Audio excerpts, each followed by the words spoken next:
भूम तालुक्यातील अतिवृष्टीने शेतकऱ्यांचे मोठे नुकसान झाले। यामुळे सरकारने तातडीने कर्जमाफी करून हेक्टरी 70,000 रुपये अनुदान देऊन शेतकऱ्यांना दिलासा द्यावा याकरिता उपविभागीय दंडाधिकारी कार्यालय समोर शेतकरी पुत्रांनी बेमुदत उपोषण सुरू केले। उमरगा येथे भारतीय बौद्ध महासभा तथा समता सैनिक दलाच्या संयुक्त विद्यमाने धम्मचक्र प्रवर्तन दिनानिमित्त शहरातील नगर परिषदेच्या परिसरातील डॉक्टर बाबासाहेब आंबेडकर यांच्या पुतळ्याला सर्व क्षेत्रातील मान्यवर आंबेडकरी समाज बांधवांकडून अभिवादन करण्यात आले। अतिवृष्टीमुळे भूम आणि परंडा तालुक्यातील शेतकऱ्यांचे मोठ्या प्रमाणात नुकसान झाले। या नुकसानग्रस्त शेतकऱ्यांना तत्काळ मदत मिळवून देण्यासाठी आणि मदतीच्या अटी शिथिल करण्यासाठी आपण शासनाकडे पाठपुरावा करणार आहोत, अशी माहिती आमदार राणा जगजितसिंग पाटील यांनी दिली।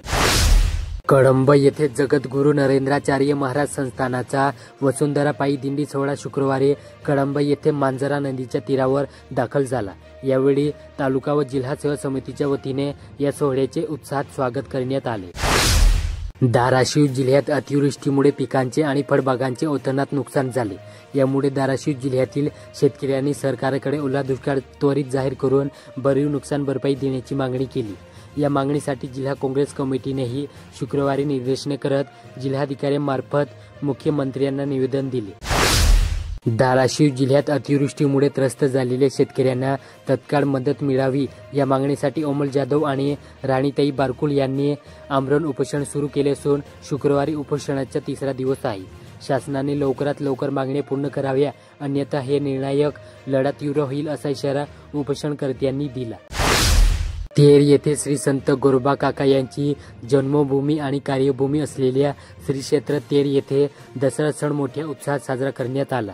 यानिमित्त सायंकाळी सीमोल्लंघनाचा कार्यक्रम संपन्न झाला।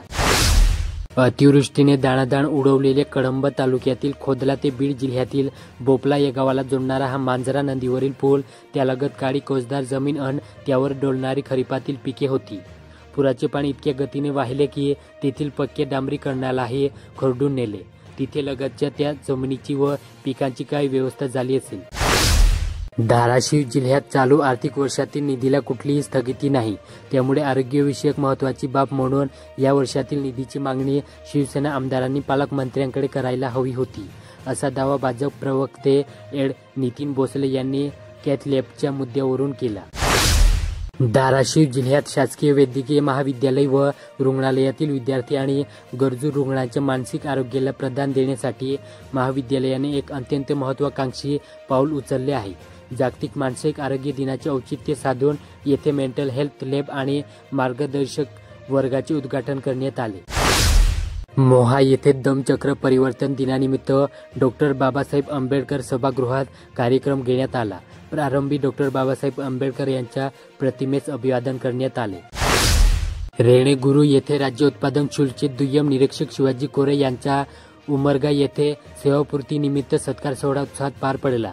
अध्यक्षस्थानी जिल्ह्याचे अधीक्षक हर्षवर्धन शिंदे होते। तुळजापूर येथील कुलस्वामिनी विद्यालयाचे मुख्याध्यापक राजकुमार ठोबरे हे मंगळवारी सेवानिवृत्त झाले।